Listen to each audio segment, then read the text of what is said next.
What's up, everybody? Good morning, good morning, good morning, and welcome to another edition of the Brothers Legacy. I apologize being a little tardy.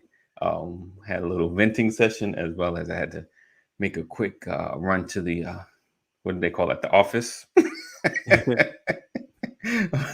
a special place, and the thinking place, the thinking throne of every man. Oh man, that's always funny. Somebody That's so said funny. that's too much information on the All thinking place. right. I heard him say it. Morning, Cheryl. So as you can see, yes, good morning, Cheryl. I saw you bust up in here before we got started. I had to check if we were live. All Look, right. Lisa, Cheryl beat Lisa. Right. Blessings, Lisa. Blessings. So yeah, we are talking about is the truth being told about our history and where we are going. So we're gonna dig into that. Sports car lady. Yes, indeed. Hello, Deborah in the building. Good morning. Good morning. Hello, family. Um, so yeah, we're gonna talk about that. It just kind of I was thinking about it, and then a video Dr. Rollins sent me and Pastor, and one of the responses that Dr. Rollins had mentioned in someone denying history. I know sometimes I think sometimes it's just hard to swallow where things come from, but we're gonna dig into that. Right, there you go. On schedule today. There you go. So we're gonna go ahead and kick it off. Let's go ahead and get started. Just as a programming note, we will not be here live tomorrow. We will not be here live tomorrow.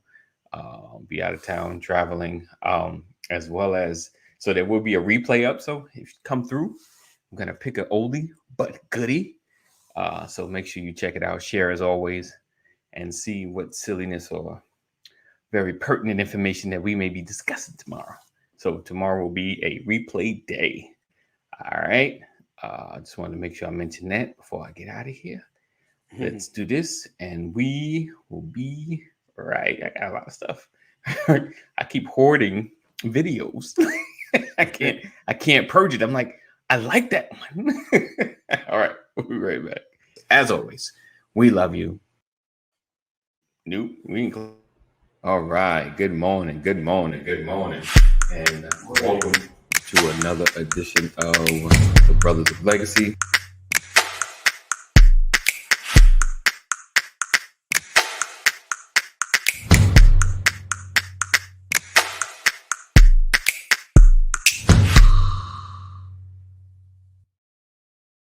Too short. All right. All right. I got my fan going. Can you guys hear the fan? No. Okay, good. Because I always plug my headphones into my mic. So, of course, I hear everything coming out from the mic. So, all right. Let's get it. What is this at? All right. So, today I kind of want to talk about, the truth being told about our history and where we are going. This is from a standpoint of what has happened in the past and the optimism I feel going into the future, as African Americans, Black Americans, Asiatic Black men, whatever you prescribe to. Asiatic, remember that? Yes. Asiatic Black man. I thought I'd throw that in there. I figured Pastor remember that one. So we're gonna get into that. And like I said, this started out on a email thread. Dr. Rollins sent us a video that kind of spoke about the history of the police and policing. And I think it was Dr. Rollins said they had shown the video in a mixed group, and there were police officers there. Some agreed, and some denied the history, said it wasn't true. But clearly, through a lot of documentation, and some broadcast, old broadcast ago, I say that right, old broadcast, we pulled up police badges that were similar to, you had the slave patrol badges, and you had the police badges that kind of they had a lot of familiar looks. So obviously there were at least, even if you can't put an exact connection, there was an inspiration of how they ran things that correlated into current police departments and things of that nature. So clearly we know some of the goals of a lot of the police departments and things of that nature, the slave trade and slave patrols, the invention or the creation of the Ku Klux Klan after the Civil War, probably was around during the Civil War. I'm sure they got together. They were probably trying to create a political party. I wouldn't be surprised at that as well. But how they came together to ensure that blacks, either wouldn't get ahead or would stay slaves and things of that nature, but show the superiority of whites and things of that nature. So we know about that history, and are we being honest? And I know the whole, which I realize has been really muddied because there is no real clarification about it. And we're talking about critical race When theory. you say there's no real clarification, what do you mean? And what I mean with critical race theory, that because like after doing a lot of research, it's like I don't think any school is really teaching critical race theory the way that people are fighting against it, if that makes sense. They're fighting against something that just seems to be in theory, based on what was taught in law school. But I think the gist of it is just having history, the whole history, be included in social studies. Let's just for clarification, and not the way that people think critical race theory is going to be taught. Watching several videos and getting to the understanding that's just not the whole of it. It's all we're asking for is history to be taught. We're not asking you to sway someone's opinion or idea in either way, but let's just put the facts on the table and let people have their own opinions about what they see, as fact. What the truth about Christopher Columbus, the ugliness of it, not the such pretty ideas of it. I think just to have the truth of what happened, how he conquered, it wasn't a peaceful thing. I think when you grow up, you get such a glossy view of what happened. Oh, he came in and saved the Indians. He came in and helped them. Without Chris, we wouldn't have none of this. Right. And because that's the truth. That's what kind of like we grew up learning, in the sense where the we always said the white savior comes through and changes things and is a blessing and all of that great stuff and make everything all right. Sweet. Good morning, Keita. Good morning, Keita. Hey, good morning, Kathy. It is definitely a conversation we're going to have today, and being honest about our direction and where we're going. And I'm feeling optimistic though, like in the midst of what has happened or history, where we are and where we're going. I feel like things are shifting, that we are moving in a better direction. I truly feel that way.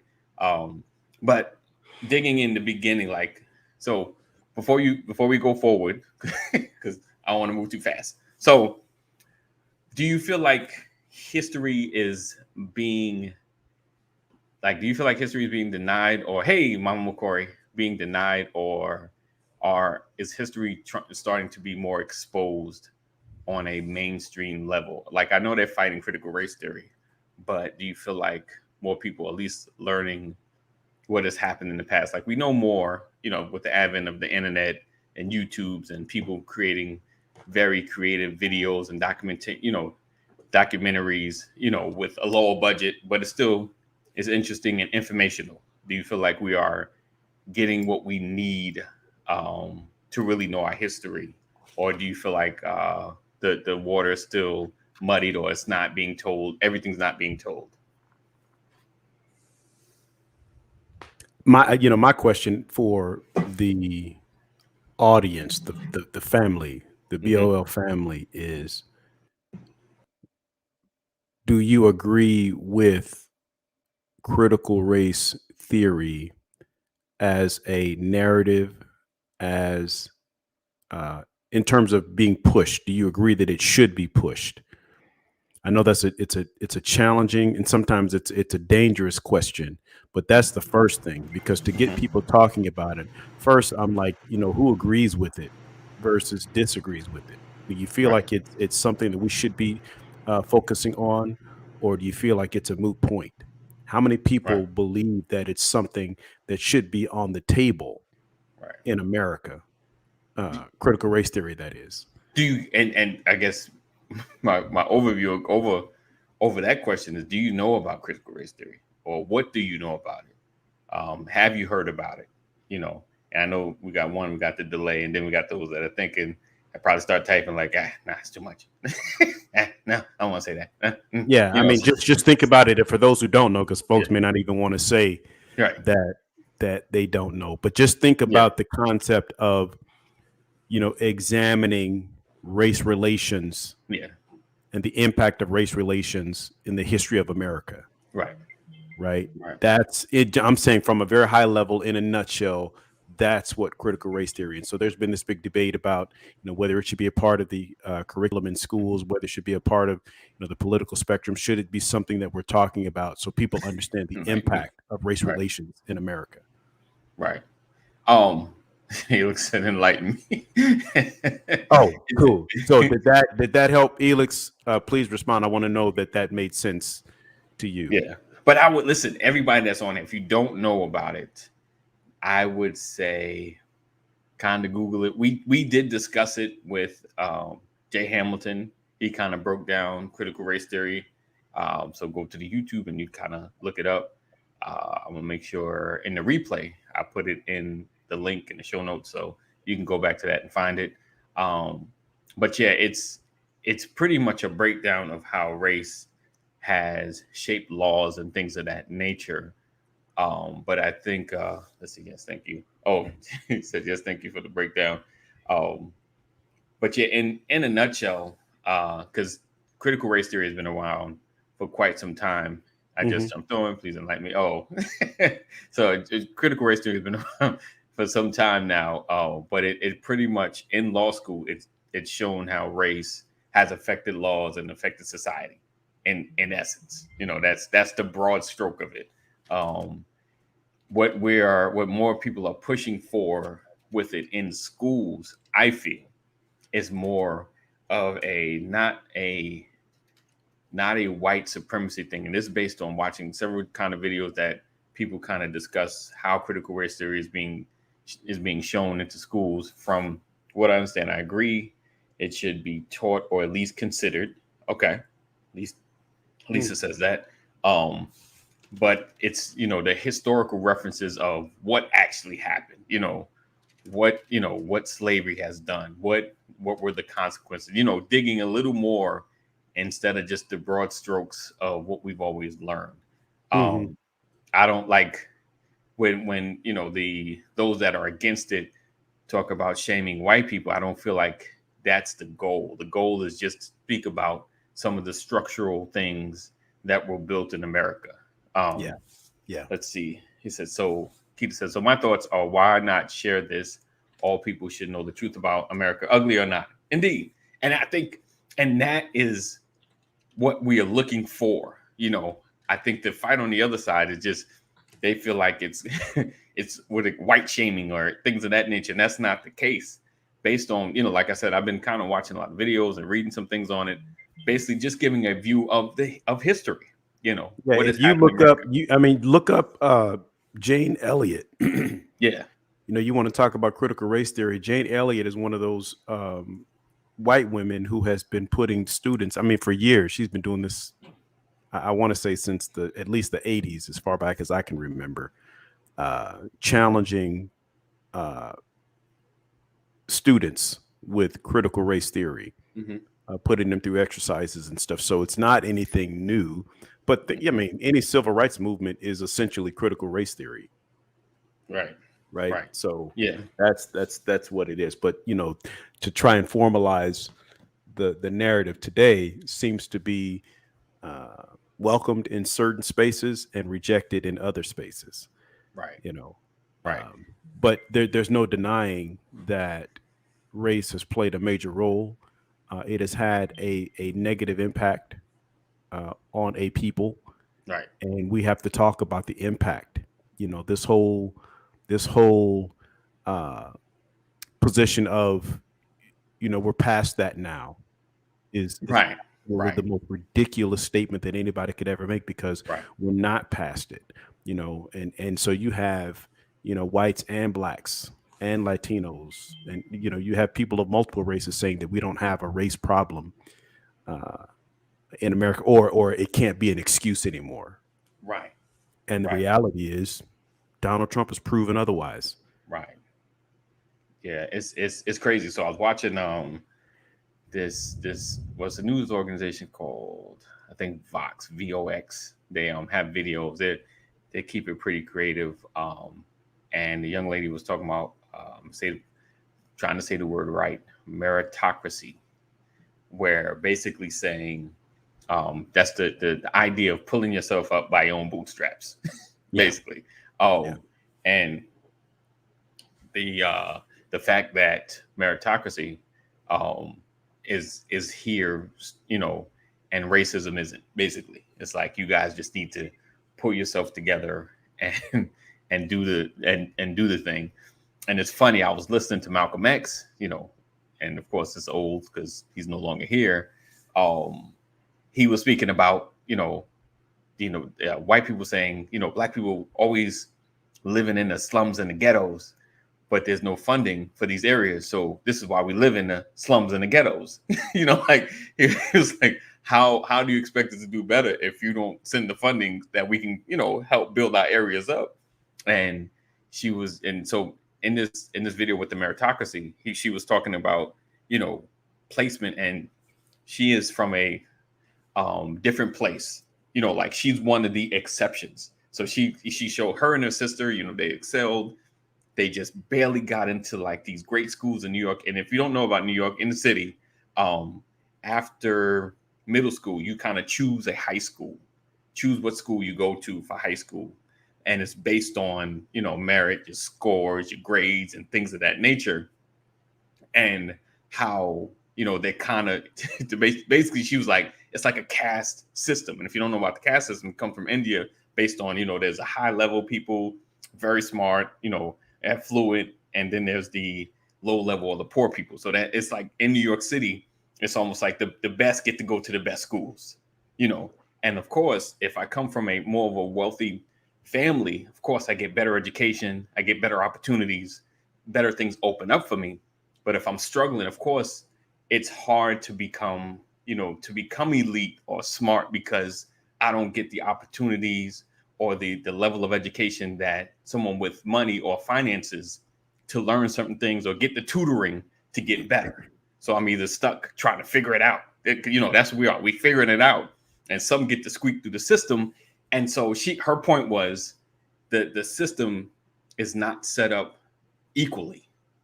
So if you're in a struggling neighborhood, if you're struggling with money or finances, it's harder to succeed, because you got more factors to deal with than someone that has finances or wealth, and how it's broken down.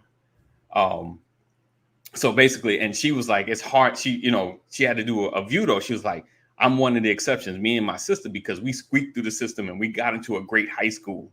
We got into this great public school. We got scholarships and things of that nature because, we had to, the key was, she said, we had to work really hard for things that other people just had to do, and that's the point. Like, I think that with the equaling out of our system, some folks can kind of just get stuff because opportunity is always present. And if they don't get it, more times than not, they just didn't work for it.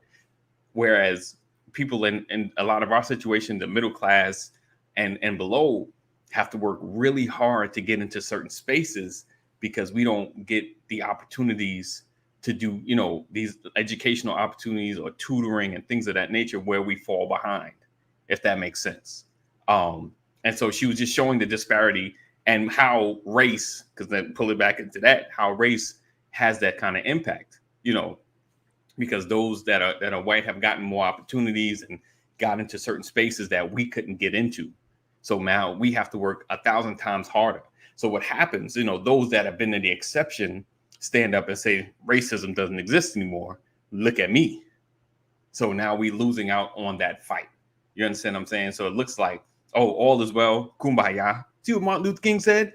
The dream has happened, but the dream is not happening on an equal basis, because that was his goal. His goal is like to be judged on character, not by the color of your skin, So I think that the equaling out, I feel, and flipping it, I feel it's slowly happening because they showed an organization that's helping, those that can't, get better, opening it up, doing nonprofits, like now, like if you want this thing, we can show you how to get it without the financial barriers, that kind of thing. I think that's some of the struggle is those financial barriers. Because, if I'm poor, struggling to get an education, unless I become the exception, this becomes generational. Like it's each generation is kind of struggling to get there until someone in the generation breaks through the exception, And in no way I'm co-signing on generational curses, because that doesn't exist. There's no curses. It's just, unfortunately, generational education. It's generational financial barriers and things of that nature. And what because when you grow up in a certain area, it's like, this is all I know, unless you learn something different. The what they call a disruptor in your life, something that can kind of disrupt your direction, disrupt your path. So do you feel like it's getting a little better, or the playing field's leveling out a little bit? Or do you feel like we're still in the same space, we just need to fight different? I mean, I know I closed that question, but like, how do you feel like, do you feel like change is happening? Do you feel like we're better than we were? I feel like yes, but then it could be from where I stand. Well, you can say that we're no longer in physical chains and declare we're better than we were. Right. But not having physical chains does not mean there has been an end to slavery. Okay. Right. Break that down, bro. You can send someone to prison right for 20 years and they can be released from prison. Right. They're free, but they're institutionalized in their mind. Right. True. Right. True. And then limited. You're right. Because if I have a felony, limited because they've been told when to get up, when to go down, when to pee, when to eat, so they can no longer function on their own. So even though they're physically released from the physical bars, they still have psychological bars. They're still restricted emotionally, mentally, psychologically. Right. And so that's and I think that it's important to have the conversation, because there are people who live today, 2021, with the mindset of they'll never give it to me because I'm Black. Right. Ooh. That mindset is still out there. Yeah, it is. It is. Right. It is. And so if you don't understand the impact of racism in America, right, you'll never understand that you have an opportunity to go get it. Right. Even if you have to work harder, right, the opportunity is still there. Right. So it's important for us to understand, and it's also important to have the conversation, because there are people. Right. That's good. People who are still locking their car doors at the street corner when they see you walk by. Right. It's just as important for them to understand critical race theory. Right. Because that's what makes you lock your door. Right. You have this inherent feeling that Black people are a danger to you, or non-whites are a danger to you. Right. Where does that come from? Right. That's good. You're right. Right. So there's so many areas. I mean, to the banker in the bank, and you're going to get a loan. Right. Who are you to come in here and ask me for $500,000? Black people don't know how to manage $500,000.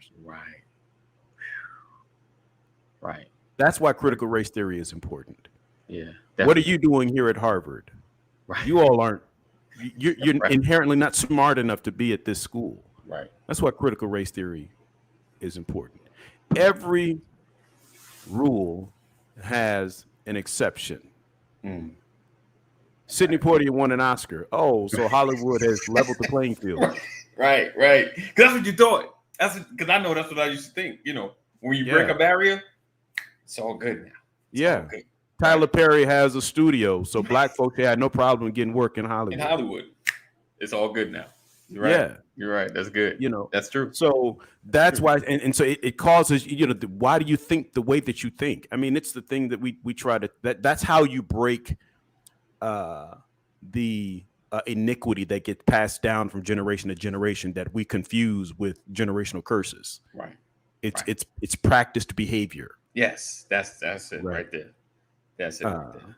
You're right. And that's why we have to have these conversations. Yeah. Samantha, you're right. I don't look at it in terms of leveling the playing field. I don't believe the playing field will ever be level. Never. Why? Because for every who's that guy that did the movies, the Fast Five? Okay. Vin Diesel. Right. For every Vin Diesel, huge, muscular guy, there is a Don the Rock Johnson, an even bigger guy. I got you. Right? Right. And as big as Vin Diesel is, The Rock is bigger. Right. So if they're on the same playing field, it ain't level. Right. You understand? Right. Right. I mean, and I'm saying it's not fair, but what I'm saying is I'm not looking to level the playing field. I'm looking to change people's perspective, to impact your perspective. It's okay that you can run faster than me.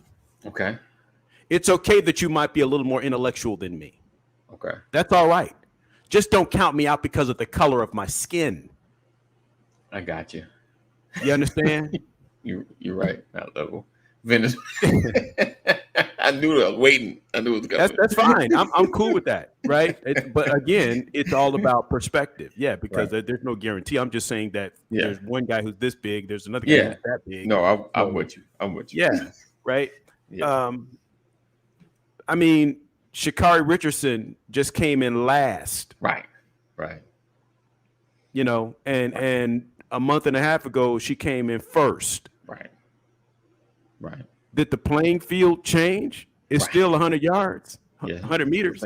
Still the same. What happened? Right. Right. True. I mean, there's so many factors come into play, right? So for me, it's not the playing field itself, because the playing field, the gridiron, the track, the business industry has no feelings. It's all that weed, right? Right. It's the people that are in it. It's the people that are on it. It's the people that are setting the strategy. It's the people that are planting the seed, that are writing the vision. It's the people that that are carrying it out that are the problem. It's not the field. It's not the field. I get it, and I get the shifting in perspective. I guess, I mean, you're right, because if I'm going for a loan and I got all my paperwork in order, and Mr. Charlie's going for a loan and he has his paperwork in order, we have the same finances, same credit, same thing, and we're going for the same amount of money, right? We should both be either denied or approved, like together. What's up, Richard? Morning, sir. So I think, I get it. So you don't feel like it's a system thing. You feel more it's a people thing. At some point, a person is going to have to make a decision. I hear you. And the makeup of that person is going to be the reason or the impact. It's going to have an impact on their decision. Right. You're right. How that person thinks. You're right. So I'm more interested in how people think about a thing than I am about the thing itself. Because that's so Well, I mean, I won't say impossible. Nothing's impossible. But Listen, the example daunting that you get, the example that you gave, you testified this morning about how, you know, we got this message from Dr. Rollins. There was a video, right, that was presented in a you know, something. She was sitting in a center, some kind of session or whatever, right. and this information was presented Yes. about the history of law enforcement. Right. Right. Mm-hmm. And when you think about the history of law enforcement, if you really do the research, it goes back to slave patrols. Right. Right. Mm-hmm. Slave patrols were designed. These were white men who were licensed as police officers to enforce the law. And when we talk about the law, we're talking about black people. We're talking about catching black people. Right. Runaway slaves. It started with runaway slaves, and then it moved into anybody that didn't have paperwork or you out past curfew or whatever, and they were licensed to beat them or do whatever they wanted to do with them. Right. And they were called slave patrol. Right. Slave patrol evolved into police. Right. The police department, because they were policing up the communities. Right. Right. And the Klan was birthed out of that because they started changing the laws when slaves were freed and all of that. And so the slave patrols became Klans members, right? Or Klan members infiltrated the slave or the police departments. There's so much history there. But what I'm saying is people deny the history of law enforcement. They're saying that's not where policing began. Yeah. Right. There are people who still believe that's not the birthplace of policing. Right. Right. Because they start years later. They don't go back far enough to see the origination of that. They don't. They just see the organization in that town or right. Or to see it from that perspective. Right. Right. You know, the reality is that slave patrols did exist. Right. Yes, indeed. Yes, indeed. Okay. That's 100%. Right. And not only did they exist, they evolved into police departments. Right. That's a fact. That the same badge that you carry on that these police officers have on their chest today is the same badge that it's the same shape. It's the same style. Right. The only thing that's different is it doesn't say slave patrol on it. It says police department. Right. Right. So that's real. But you have people today, because they don't have all that history, they deny that's history. Right. Right. And I'm saying that we live in a day and age where if people are that ignorant, they're still that disconnected. So if you're that disconnected, how are you ever going to understand critical race theory? True. Why do you think? Because you feel like all the slaves were set free, so we're good. There's no more, you all should have picked yourself up, like you said, by your bootstraps and made it happen. You're not making it happen because you don't get up and work. Black people are lazy. Yeah, that is the way officially become America. We can look that up. We'll Google that. Anyone in the comments, please throw that up there. But yeah, so it's, hold on, let me throw this pack comment. People are wrong to look at what you are physically, but not at the mind. So if you watch the action of the world is what was taught, which hits the mind first, not the physical. Yes, indeed. Let's see. Elliott said, imagine being given a title in your company because your company is under the light for its racist ways. Yes, that has happened in several companies. Let's see, and we did the cheat code. Let's see. So it's. I think it is definitely important how we view changing perspective. I don't know, like. I want to believe that. I mean, I guess if we can get the percentage of those in power up, or those that make the decisions to not make judgment based on race or what they think, people do, or begin to look at America as a whole. Like if I'm a politician and I have a wealthy neighborhood and I have a underfunded part, that I'm over. Why wouldn't I funnel some of that finance into the underfunded part in a creative manner? But we see, of course, sometimes the funding of the underfunded parts create gentrification. I guess it's how do we keep a neighborhood authentic without it becoming, pulling it up without gentrifying it, because, with gentrification, you push out those that have been in the community forever, at least those that are not owners or renters and things of that nature. And even owners, because of course, if I have $100,000 home that someone's offered me 500,000 for, yeah, that becomes very enticing to leave my neighborhood. So Yeah, but it's interesting. If I live in a neighborhood, right, if I own a home in a neighborhood and I feel like not enough people are taking care of their property in the neighborhood and I am I going to be frustrated with gentrification? right. I'm with you. I mean, that's a whole nother conversation. Yeah, but the issue is if I want it because I don't want people who don't look like me in the neighborhood. Mm, Right. It's one thing right. to say I prefer people to take care of their property so that our property values can remain high. Right. It's another thing to say that I need to change because I don't want people in here that don't look like me. Well, I hear you on that, but what about those that look like us that feel like too many of us in an area doesn't do well? Like if they with the mindset of when this area was mixed, when it was at least half and half, when some of them were here before, of course, we always know about white flight. The neighborhood was great, but when more of us came in, the neighborhood went down. And I question the neighborhood going down, right? So why does it go down? Why Because does it look? people buy houses with a renter's mentality. Break that down. What you mean? When I was renting a home, Right. I treated the home like I owned it. Right. I was Take always care. the best tenant when I rented. Right. Because I felt like if I'm living there, I want it to look its best. Right. Didn't matter who owned the property. What mattered is I took pride in where I lived. Right. Right. Mm-hmm. If you don't take pride in where you live, it doesn't matter whether you rent or own. Right. There are many people who own homes that don't take care of their property. Right. That's a renter's mentality. And I'm saying, and what I'm saying is a poor renter's mentality, not just a renter, because a renter's mentality doesn't mean you don't take care of your stuff. I'm saying a poor renter's mentality. I mean, you have a poor mindset when it comes to taking care of where you live, taking pride in where you live. True. Right? True. I dig it. Yeah, I mean, and so what I'm saying is I've seen people that, they want the fancy house, but they never want to take care of it.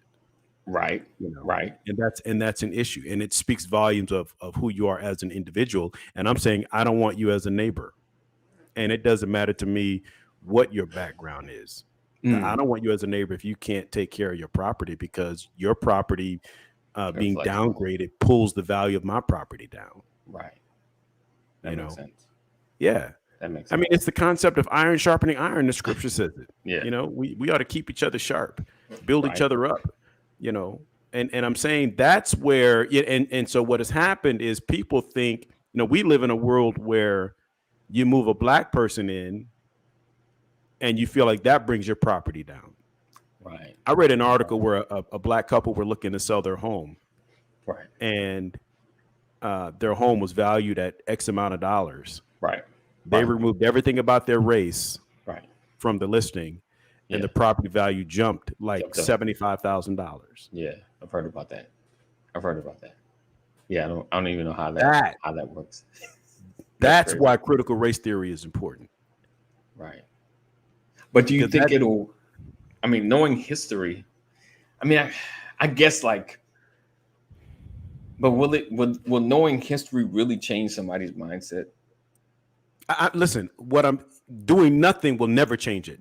Right. I agree. Nothing from nothing gets nothing. I'm with you. Gotcha. And what I say, when you talk about are we better off today, there are more non-minorities that have an interest that are vested in racism in America, right? Paying attention to it than there have been historically. So we're moving in the right direction. What's happening is we're moving in this direction, but there are other people who don't want this change to happen, and they're fighting it. They're fighting to push us back. Right. That's what's happening. Yeah. So, I mean, let's say knowing history doesn't necessarily bring out different behavior. Yeah, and I definitely feel it. Like I was some time ago. Of course, we watched Procter and Gamble doing these, I would say PSAs about widening the view, where we were watching videos that looked like, you know, they were going to go a certain direction that we've been so accustomed to seeing, and they flipped the script on us. You know, like, this is what real life is. You know, you saw a mother with 2 kids. You know, she was like holding bags and walking to the curb. So, you know, automatically you may be thinking single Black mother, but then you know, then by the end of the commercial, you see a van pull up. It's dad driving the van to pull up to get her and the kids. You know, her and his kids. You know, everybody into the car. So you knew it's a family.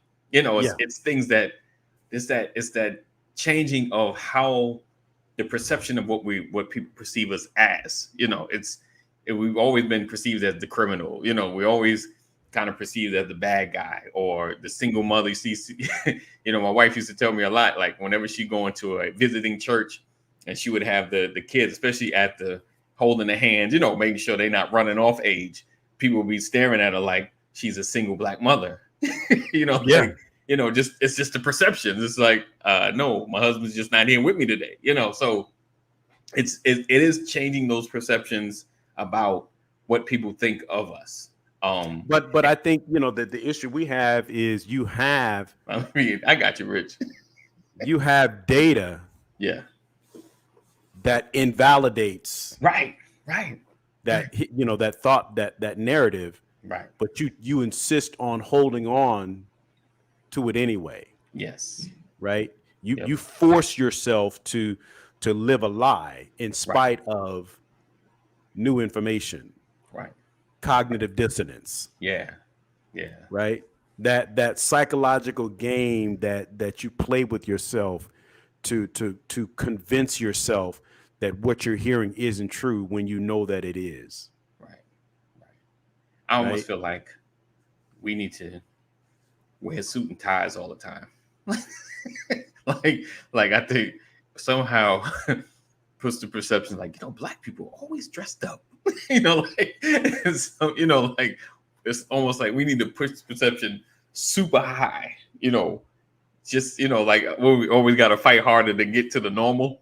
It's like push it super high so we can be looked at in the normal class. Get some of our rappers to start dressing up again. You know, remember back in the day, the R&B groups, they would dress up and, you know, like have a certain look, you know, singers, you know, everybody was have a certain look, you know, until we started trying to get stylish. But I don't know, like, I feel like I love like I showed some guys at my job, like the widening of the view, and he was like, oh, I love it. I was like, I know it helps change the perception. I hope, my prayer is like the generations that are coming, the ones that have been born, you know, in 2010 or sometime between 2000 and 2010 are seeing something different. That's my prayer. Because I know even the 90s was horrible, because we, you know, every time you've seen somebody, a shooting happened, like, please don't be Black, please don't be Black, please don't, you know, like a robbery happened, please don't be Black, please don't be Black. You know, like, you just like, oh, I just don't need it anymore. I don't want it to happen, you know, and everybody can be a criminal. Anybody can. But but the thing is, that's because you're caught up in the fact that we don't control the narrative, because we don't control media. We don't control those outlets. And so it's not that white people aren't killing people. It's just they don't show it. They only show us doing it. So every time it happens, they want to blow it up. Yeah. So it looks like we're the only ones doing it. Right. That's the issue. And that, again, that's why critical race theory is important. I got you. Right. That's why we have to have this conversation, because you're shaping a narrative unfairly. Yeah. We're at a disadvantage because we don't control the media. We don't control the narrative. We don't control the messaging. Right. You know, that's why the fatherhood initiative that Dr. Rollins is pushing is so critical, because there's a historical disposition that we don't take care of our own. Right. That we're not present. Right. And it's just not true. The data shows you otherwise. Right. And a lot of people see the data and still act like it's not there. Right. Oh, trust me, I think I've copied and pasted that CDC data like every time I see a post. I'm like, no, read this. This is from the CDC. You know, like I think I've posted that thing so many times. Like, you need to read this. You need to read this. And I feel like I think we have changed the narrative in our own community. I think it's more or less the narrative just needs to be shown more. You know, more people need to know what we're doing and that we're out here. We're not what you think we are.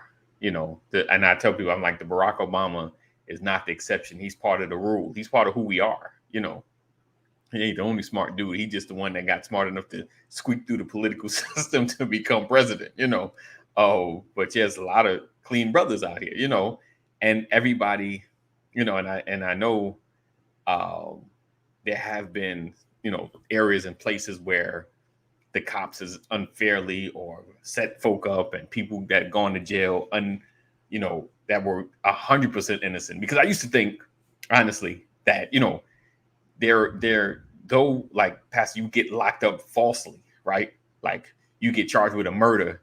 I would think you at least had something to do with it, knew the person, you know, like you were connected somehow, some way, like, you know, my mind, I was like, it's impossible that you are 100% innocent and they lock you up. Like, you know, how?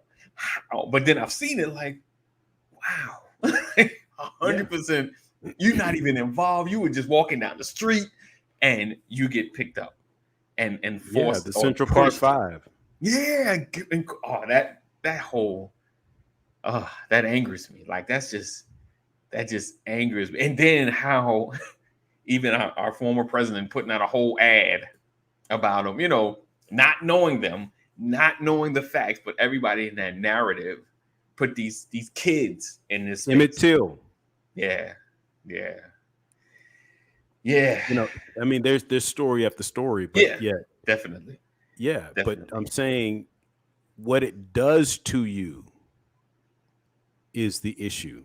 You know, a couple of those boys never survived that. Yeah, you're right. It ruined them forever. Right. You know. Right. And so again, it's important to explain, articulate why this young man is the way that he is today. He didn't come out this way. Right. Something happened to him. Right. That distorted his rearing, his growth, and put him on a different trajectory. Right. It negatively impacted him. And now you blame him for being who he is, and you completely ignore the shift that took place that negatively impacted him, and he didn't get the help he needed. Right. So when you talk about black people and they don't do this, they don't do that and all that. But if you never give people resources or opportunity to get better, what are you expecting from them? And I'm saying, I don't care what color your skin is. Right. And Richard, you're going to stop spelling color with a U, man. Oh, Rich. Rich. Oh, Rich. Where are you from, Rich? Australia? No. UK? I don't think he is. I was trying to find out because Richard made comment like he's on the morning show. He ended up on Sisters of Legacy. I'm like, sometime it's got to be one of these times. Got to be like midnight for you. UK. Okay. See, UK. I bet you spelled the word center CENTRE. You spell theater THEATRE. He said, Rich said, we are the original language. We are the originals. So get off that metric system.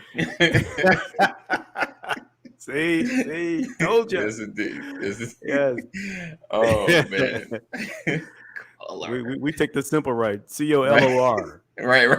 Get that U. We don't need you. Not color, it's color. All right. We're gonna leave Rich alone. Rich in this language. Rich in the language. Oh, so we appreciate you guys rocking and hanging with us. Make sure you join our text community. Text LW into 84576. Text LW into 84576. We appreciate you guys being here. He writes at Shakespeare. Right. Love you, Rich. Make sure you, yes, like I said, join our community. Tomorrow will be we'll be playing a best of. We won't be live. We're traveling. My wife will have a speaking engagement, which I'm excited about. So we might get a piece of it. She might let me post it. Maybe I might just go rogue and post it on my own. But we appreciate you guys for being here. Thank you for hanging out with us. As always, we don't take your time being here for granted, but we are having these conversations to try to just kind of get you thinking, push the envelope a little bit. And if you get time, check out some of the videos on critical race theory. He said, don't put, oh yeah, it's all out there. It's all out there. It's what I do. It's what I do. So make sure you check out, some of the videos on critical race theory. Just kind of look at it and grow your mind a little bit. Find out what's happening around you, and make sure you stay on top of it. Appreciate it, Mama Corey. Thanks, Appreciate it. So make sure you look forward to. Let me know how that goes if you go rogue. Thank you guys for being here. Make sure you tag somebody. I know I didn't say it at the beginning, but tag somebody in this conversation. You can do it later. And share this conversation with someone. Say, hey, these guys were talking some good stuff. You should be a part of and watch this with me. All right. So we look forward to seeing you guys on Monday. Same time, same channel. You have a wonderful weekend. Stay safe. Continue to wear the mask. Yes, I'm going to keep saying it. Continue to wear the mask. Because now they got these foolish folk that I like, rappers, saying really dumb stuff. So I'm going to just tell you, keep wearing the mask. Please, just keep wearing the mask. I know whatever, it will work. I don't know. It's worked for me, and just continue wearing the mask. Mitigate. Even vaccinated, wear your mask. Right. Yes. Even vaccinated. Wear your mask. I'm making a public confession. I'm going to get vaccinated today. Okay. This afternoon, I'm going to get my shot. All right.